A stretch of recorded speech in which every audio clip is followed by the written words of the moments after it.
नमस्कार, स्वागत है आपका ब्रेन ट्री ऑनलाइन प्लेटफॉर्म पे।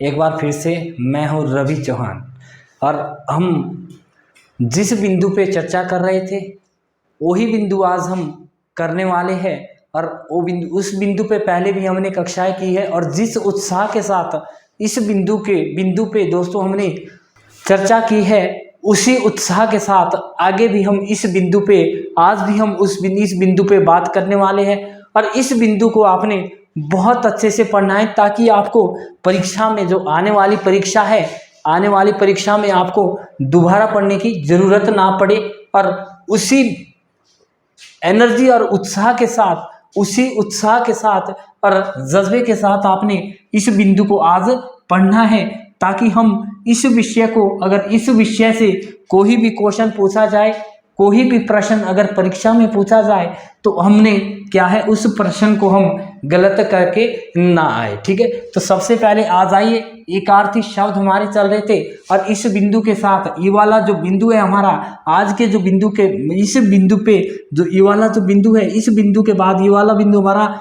खत्म होने वाला है। ठीक है, तो इसे आपने बहुत अच्छे से पढ़ना है ताकि आप परीक्षा में, आने वाली परीक्षा में कोई भी प्रश्न गलत ना करें। ठीक है, सबसे पहले जिसका कोई स्वामी ना हो, ठीक है, जिसका कोई स्वामी ना हो के लिए एक अर्थ आपने बताना है। तो एक अर्थ क्या होगा उसका? अनाथ। क्या है? जिसका कोई स्वामी ना हो। ठीक है, अगला है जिसका भाग्य अच्छा ना हो। जिसका भाग्य क्या है? अच्छा ना हो। ठीक है, यहाँ पे कितने शब्द है? 1 2 3 4 5 शब्दों का एक ही अर्थ बन रहा है। ठीक है, तो जिसका भाग्य अच्छा ना हो उसके लिए एक अर्थ आपने बताना है, तो वो होगा आपका अभागा। ठीक है, अभागा। अगला है जिसका कोई शत्रु ना हो। जिसका कोई भी शत्रु ना हो उसके लिए आपने एक अर्थ बताना है जो आपका रहेगा अजात शत्रु। क्या है? अजात शत्रु। ठीक है, क्या है? अजात शत्रु। अगला है आपका जहां पहुंचा ना जा सके। जहां पे क्या है? पहुंचा ना जा सके उसके लिए एक शब्द रहेगा अगम्य। क्या है? अगम्य। क्या रहेगा? अगम्य। ठीक है, अगला है आपका जो बात कही ना जा सके। ठीक है, जो बात कही ना जा सके उसके लिए एक अर्थ बताया जाता है। एक अर्थ है आपका अकथनीय। क्या है? अकथनीय। ठीक है, अगला है आपका जिसके पास कुछ ना हो। ठीक है, जिसके पास कुछ भी नहीं हो उसके लिए एक अर्थ आपने बताना है, तो वो रहेगा अंकिचित, अंकिचन। ठीक है, अंकिचन। क्या रहेगा? अंकिचन। और ये बहुत महत्वपूर्ण प्रश्न है। ठीक है, बहुत महत्वपूर्ण प्रश्न। किसी भी परीक्षा में ये वाला प्रश्न पूछा जा सकता है। क्या है? जिसके पास कुछ ना हो उसे क्या कहेंगे? अंकिचन। ठीक है, अगला है आपका जो नष्ट ना होने वाला हो। क्या है? जो नष्ट नहीं होने वाला हो उसके लिए एक शब्द दिया जाएगा अविनाशी। ठीक है, नष्ट नहीं होगा उसे क्या कहा जाएगा? अविनाशी। विनाश नहीं हो पाएगा उसका। ठीक है, अगला है आपका दूसरों के दोष को ढूंढने वाला। ठीक है, दूसरों के दोष को ढूंढने वाला, तो क्या रहेगा? छिंद्रवेशी। छिंद्रवेशी। ठीक है, छिंद्रवेशी। क्या रहेगा? छिंद्रवेशी। ठीक है, अगला है आपका ईश्वर में विश्वास रखने वाला। ठीक है, ईश्वर में विश्वास रखने वाले के लिए एक अर्थ बताना है आपने जो रहेगा आस्तिक। क्या रहेगा?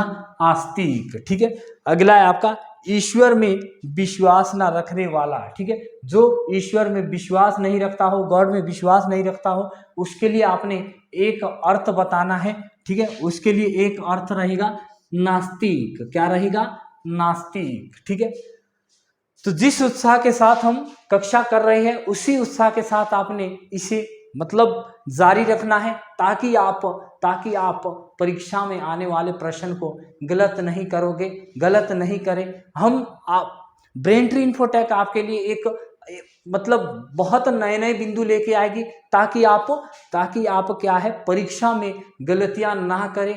आपने इसे रुचि, आपने ही इन बिंदुओं पर बनानी है। हमें भी पढ़ाने में तभी मजा आएगा, हमारे अंदर भी तभी जोश भरा हुआ रहेगा, तभी उत्साह भरा हुआ रहेगा अगर आप लोग इसे रुचि और उत्साह के साथ पढ़ेंगे। ठीक है, रुचि और उत्साह के साथ पढ़ेंगे तभी हम क्या है इसे काफ़ी ऊंचाइयों तक, ब्रेन ट्री इन्फो तक को ले जा सकते हैं, ताकि आप इसे बहुत उत्साह के साथ पढ़ सके और आने वाली जो कोई भी परीक्षा हो उस परीक्षा के लिए नए नए तरीके हम आपको लाएंगे। ठीक है, आकाश को छूने वाला, ठीक है, आकाश को छूने वाले के लिए एक शब्द, ठीक है, आकाश के छूने वाले के लिए क्या है, एक अर्थ बताना है। तो आकाश के छूने वाले के लिए क्या रहेगा भाई, गगनचुंबी। ठीक है, क्या रहेगा, गगनचुंबी। ठीक है, अगला है रोग का इलाज करने वाला। ठीक है, रोग का इलाज करने वाले के लिए एक अर्थ बताना है आपने। ठीक है, रोग का इलाज करने वाला। ठीक है, रोग का इलाज करने वाले के लिए क्या शब्द होता है भाई, एक ही अर्थ क्या होता है, चिकित्सक। क्या रहेगा, चिकित्सक। ठीक है, अगला है पृथ्वी पर चलने वाला। ठीक है, जो पृथ्वी पर चलता है, और ये प्रश्न जो है ना परीक्षा में बहुत महत्वपूर्ण क्वेश्चन बन जाता है। ठीक है, बहुत महत्वपूर्ण प्रश्न बन जाता है ये। ठीक है, क्या है, पृथ्वी पर चलने वाले के लिए एक अर्थ आपने बताना है। तो पृथ्वी पर चलने वाला कौन होता है, थलचर। ठीक है, क्या रहेगा, थलचर। अगला है पानी में चलने वाला। ठीक है, पानी में चलने वाले के लिए एक शब्द या एक अर्थ आपने बताना है। तो क्या रहेगा, जलचर। क्या रहेगा, जलचर। अगला है रात को चलने वाला। ठीक है, रात को चलने वाला, रात को चलने वाले के लिए एक अर्थ आपने बताना है। तो रात को कौन चलता है, निशाचर। ठीक है, निशाचर। आपने यहाँ पे ना अपना तरीका मत लगाना, इसका जो रात को है ना राक्षस भी चलता है, लेकिन रात को चलने वाले के लिए एक ही अर्थ क्या रहेगा,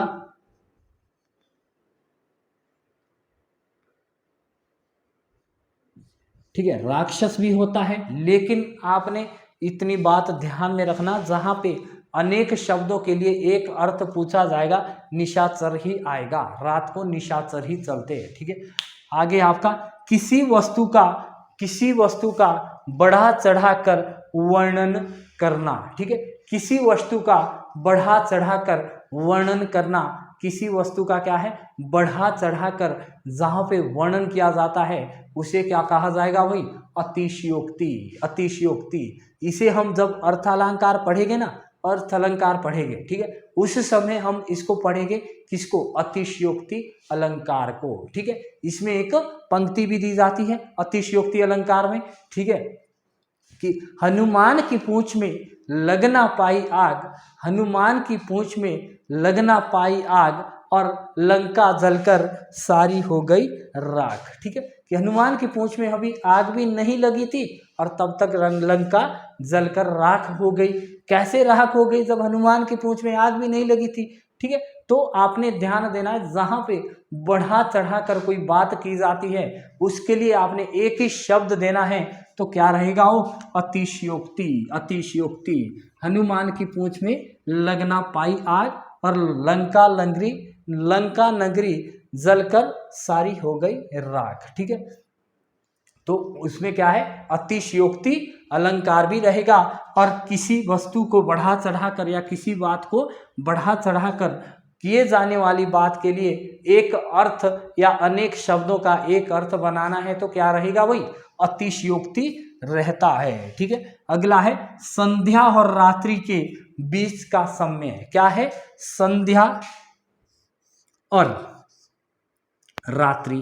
ठीक है, इन दोनों के बीच के समय को क्या बोला जाता है। ठीक है, बहुत बारी पूछा जाता है ये जो प्रश्न है ना, ये प्रश्न परीक्षा में बहुत बारी पूछा जाता है। ठीक है, क्या है, संध्या और रात्रि के बीच का जो एक भाग होता है, मध्य का जो भाग होता है, उसे क्या कहा जाता है। क्या कहा जाएगा भाई, गोंधुली। क्या कहा जाएगा, गोंधुली। ठीक है, क्या कहा जाएगा, गोंधुली।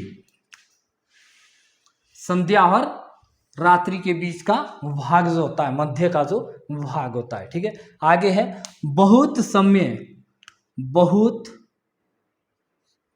बहुत समय तक बना रहने वाला, ठीक है, बहुत समय तक बना रहने वाले के लिए एक शब्द आपने बताना है, ठीक है। बहुत समय तक बना रहने के लिए क्या है, एक शब्द आपने बताना है। तो उसके लिए एक शब्द रहेगा चिरस्थायी, ठीक है, चिरस्थायी। क्या रहेगा, चिरस्थायी, ठीक है। अगला है आपका आंखों के सामने ना होने वाला, ठीक है। आंखों के सामने ना होने वाले के लिए एक शब्द आपने बताना है, एक अर्थ आपने बताना है। तो क्या रहेगा, परोक्ष। क्या रहेगा, परोक्ष, या इसी को बोलते हैं अप्रत्यक्ष। अप्रत्यक्ष भी इसी को कहा जाता है, ठीक है। अगला है आपका गुरु के समीप रहने वाला। गुरु के समीप रहने वाले के लिए एक ही अर्थ आपने बताना है। गुरु के जो नजदीक रहता है, गुरु के जो समीप रहता है, उसके लिए एक ही अर्थ आपने बताना है। तो क्या रहेगा भाई, अंतवासी। अंतवासी, क्या रहेगा, अंतवासी, ठीक है। अगला है युद्ध में स्थिर रहने वाला। युद्ध में स्थिर रहने वाले के लिए एक ही अर्थ आपने बताना है। तो क्या रहेगा, युधिष्ठिर। क्या रहेगा, युधिष्ठिर, ठीक है। क्या रहेगा भाई, युधिष्ठिर। जिस प्रकार से हमने ये जो बिंदु हम पढ़ रहे हैं और इस बिंदु को आज हम विराम देंगे, तो आपने इस बिंदु को बहुत अच्छे से पढ़ लेना है। एक बार इसे फिर से हम देख लेते हैं इस पूरे बिंदु को, और विशेष ध्यान रखना इसे हम साथ साथ यहीं पे याद करके जाएंगे, ताकि आपको भी पढ़ने में मजा आए और हमें भी पढ़ाने में मजा आए, ठीक है। ब्रेन ट्री इन्फोटेक आपको बहुत अच्छी नए नए टॉपिक लेके आएगा, नए नए बिंदु लेके आएगा। लेकिन आशा आपसे इतनी रहेगी, आपसे में इतना विश्वास रहेगा मेरा आपके ऊपर कि आपने इसे साथ साथ ही याद करना, ताकि परीक्षा में आने वाले प्रश्न जो है ना, आप उन्हें गलत ना करो, ठीक है। जिसका कोई स्वामी ना हो, जिसका कोई स्वामी ना हो, उसके लिए क्या कहा जाएगा, अनाथ कहा जाएगा, ठीक है। जिसका भाग्य अच्छा ना हो, उसके लिए क्या कहा जाएगा भाई, अभागा कहा जाता है। जिसका कोई शत्रु ना हो, ठीक है, जिसका कोई शत्रु ना हो, अजात शत्रु। क्या रहेगा, अजात शत्रु। अजात शत्रु एक नाटक भी है जयशंकर प्रसाद का, ठीक है। इसे जब हम साहित्य करेंगे, साहित्य में पढ़ेंगे, अजात शत्रु ध्रुव स्वामिनी और चंद्रगुप्त किसके नाटक है, यहाँ से क्वेश्चन पूछा जाता है, ठीक है। किसके नाटक है, जयशंकर प्रसाद के, जिन्हें की कहानी का सम्राट भी कहा जाता है। और गुंडा इनकी प्रमुख कहानी है, गुंडा पुरस्कार, ठीक है। ये इनकी क्या है, कहानियां हैं, ठीक है। आगे है जहां पहुंचा ना जा सके अगम्य। क्या रहेगा, अगम्य। जहां तक पहुंचा ना जा सके अगम्य। जो बात कही ना जा सके अकथनीय, ठीक है। जो बात कही नहीं जा सके उसके लिए क्या बताया जाएगा, अकथनीय, ठीक है। जिसके पास कुछ ना हो, जिसके पास कुछ भी नहीं हो, अकिंचन, अकिचन, ठीक है। अकिचन क्या कहा जाएगा, अकीचन। क्या कहा जाएगा भाई, अकीचन, ठीक है। जो नष्ट ना होने वाला हो, जो नष्ट ना होने वाला हो, उसे क्या कहा जाएगा, अविनाशी। क्या कहा जाएगा भाई, उसे अविनाशी, ठीक है। अगला है दूसरों के दोष को ढूंढने वाला। दूसरों के दोष को ढूंढने वाला छिद्रवेशी, ठीक है। क्या कहा जाएगा, छिद्रवेशी, ठीक है। अगला है आपका ईश्वर में विश्वास रखने वाला। ईश्वर में जो विश्वास रखता है उसको क्या कहा जाएगा, वही आस्तिक, ठीक है। और जो ईश्वर में विश्वास ना रखता हो, ईश्वर में जो विश्वास ना रखता हो, उसके लिए एक शब्द या एक अर्थ कहा जाएगा नास्तिक, ठीक है। अगला है आपका